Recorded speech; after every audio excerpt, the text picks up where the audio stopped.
So, you want to hear another story, huh? One where the very fate of Pandora hangs in the balance? If not, too bad, I'm telling you anyway. First, there was the vault, an alien prison opened with a mystical key. To the warriors who opened it, the vault was just a container of tentacles and disappointment. They vanished into the wastelands, certain that the vault held no treasure at all. They were wrong. The vault's opening triggered the growth of iridium, a priceless alien element. Soon, the rare and valuable mineral emerged all across Pandora. Its appearance attracted many, including the Hyperion Corporation. They came to Pandora to mine iridium and bring order to the savage planet. Through their excavations, Hyperion uncovered evidence of an even greater vault. Their leader vowed to find it, to use its power to civilize the Borderlands, once and for all. But Hyperion weren't the only ones searching for the next vault's alien power. The call of danger and loot is not so easily resisted. Certain warriors came to Pandora in droves to uncover its hidden secrets. Some would call them adventurers. Others call them fools. But I call them vault hunters. Our story begins with them, and with a man named Handsome Jack. On September 18th, 2012, a game would be released that would take the genre of looter-shooter to whole new heights. Boasting as many as 17.75 million guns, a Guinness Book World Record, mind you, the game may have actually created the genre. A game that seamlessly melded a first-person shooter with role-playing elements, all while having an over-the-top sense of humor. With a huge world to explore, a co-op mode throughout the whole campaign, and randomly generated loot drops for everyone, like shields, ammo, skins, grenades, and aforementioned guns, it's no wonder why the game became so popular, selling as many as 13 million copies, making it the publisher's highest-selling title. The game received critical acclaim and was a huge commercial success. Later they created downloadable content for the game that included 2 new characters and numerous storylines.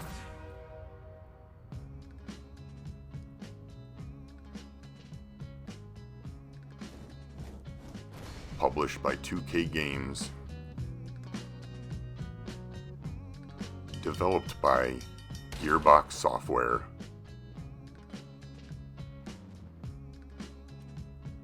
the game, of course, Borderlands 2.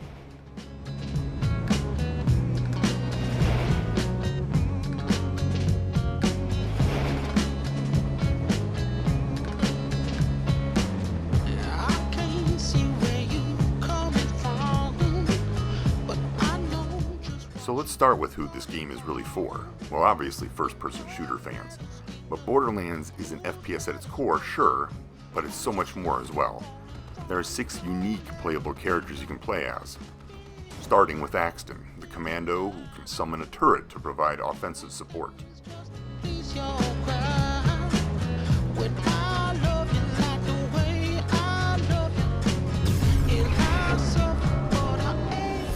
Then there's Maya, the siren that can phase lock enemies by trapping them in a ball of energy for a few seconds.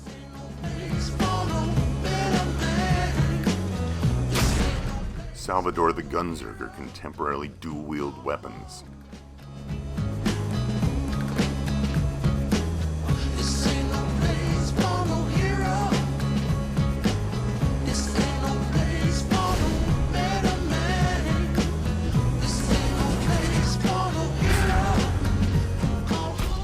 Zero, the assassin, can temporarily become invisible and create a hologram decoy to distract enemies.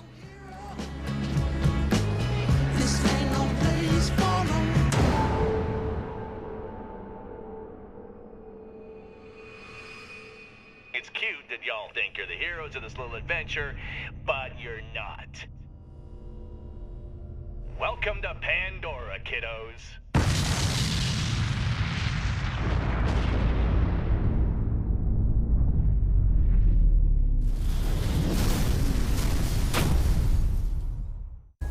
In the downloadable content that came later, they introduced Gage, the Necromancer, and she could digistruct a bot named Deathtrap who just pounds the hell out of your enemies.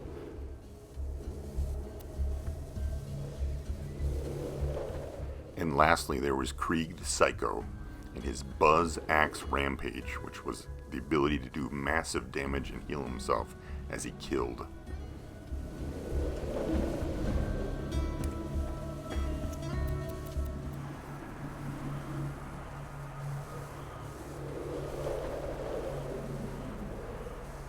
Great. Another dead Vault Hunter. Handsome Jack's been busy.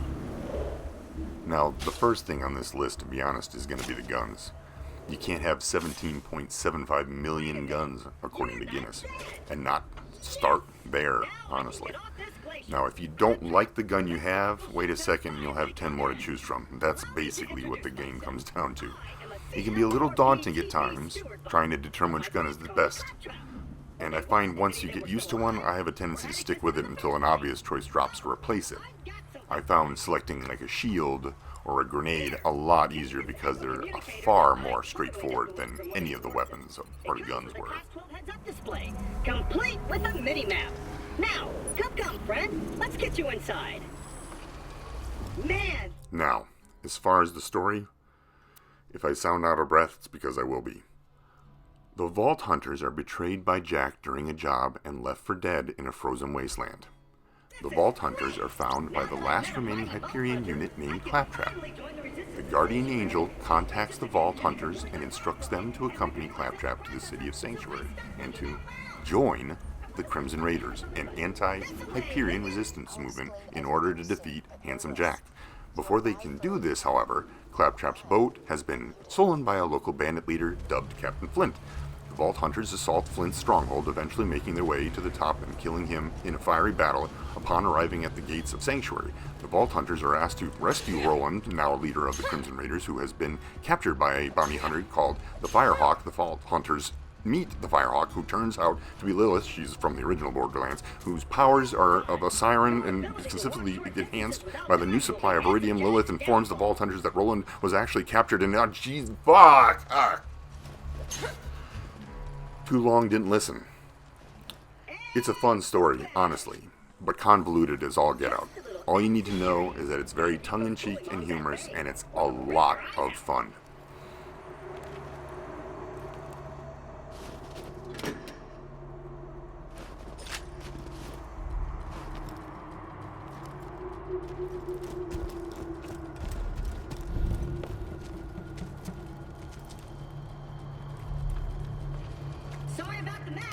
Now, visually, it's a lot of fun as well.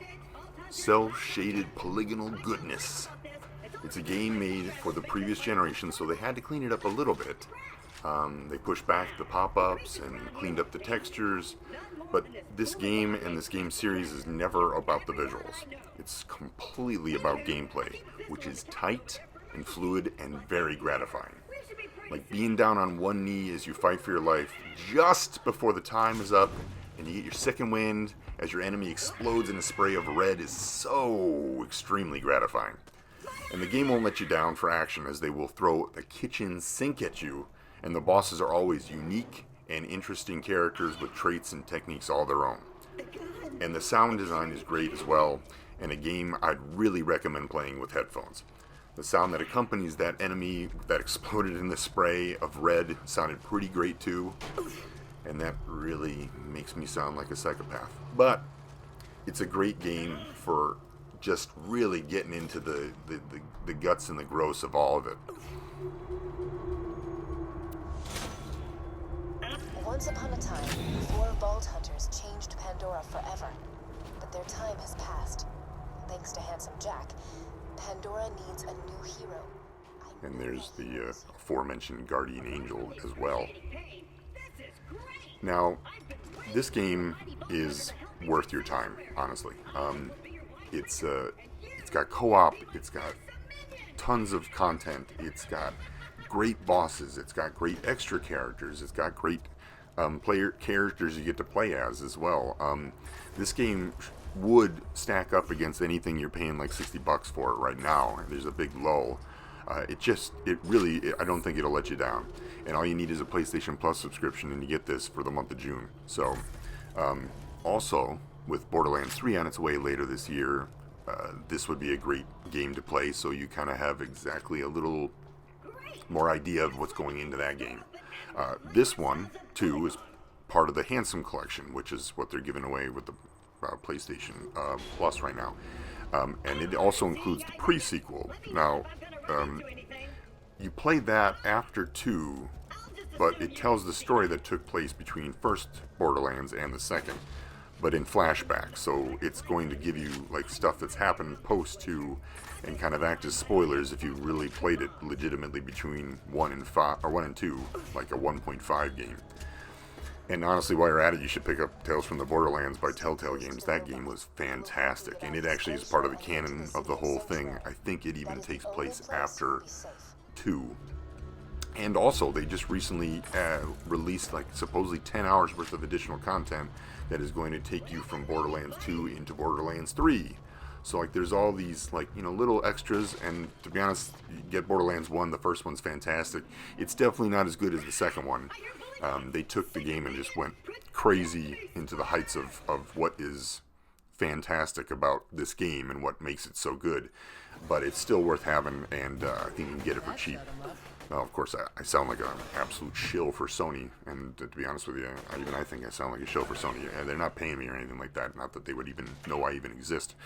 But this is just a great set of games by Gearbox, and I'm just a huge fan, and I keep hoping they make more in this universe.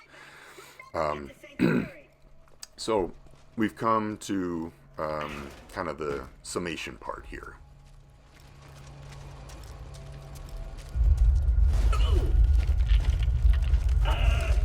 Stan? Jack's tearing Pandora apart to find the vault.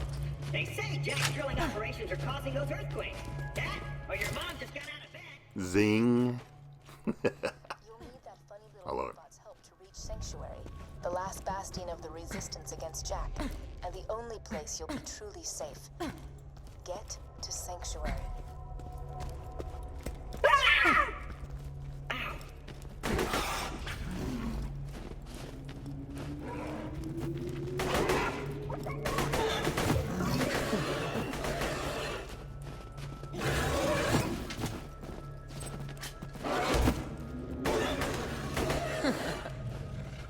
So a year's subscription costs $60, 12 months in a year, and 2 games a month adds up to $2.50 a game. So the scale is 50 cents to $2.50 being the best.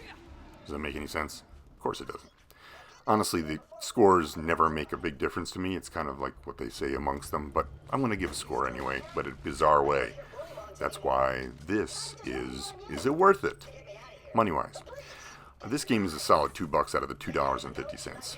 It has its limitations, and you have to remember it's ultimately a PS3 game, but it has so much content and it's a lot of fun, and I gotta say, it's worth it. So, think of it as $2 spent and hours of pleasures gotten. That's horrible English, but it's true. It's a great game, and it's definitely worth playing. Like I said, the graphics are unique, and cell shading is always cool.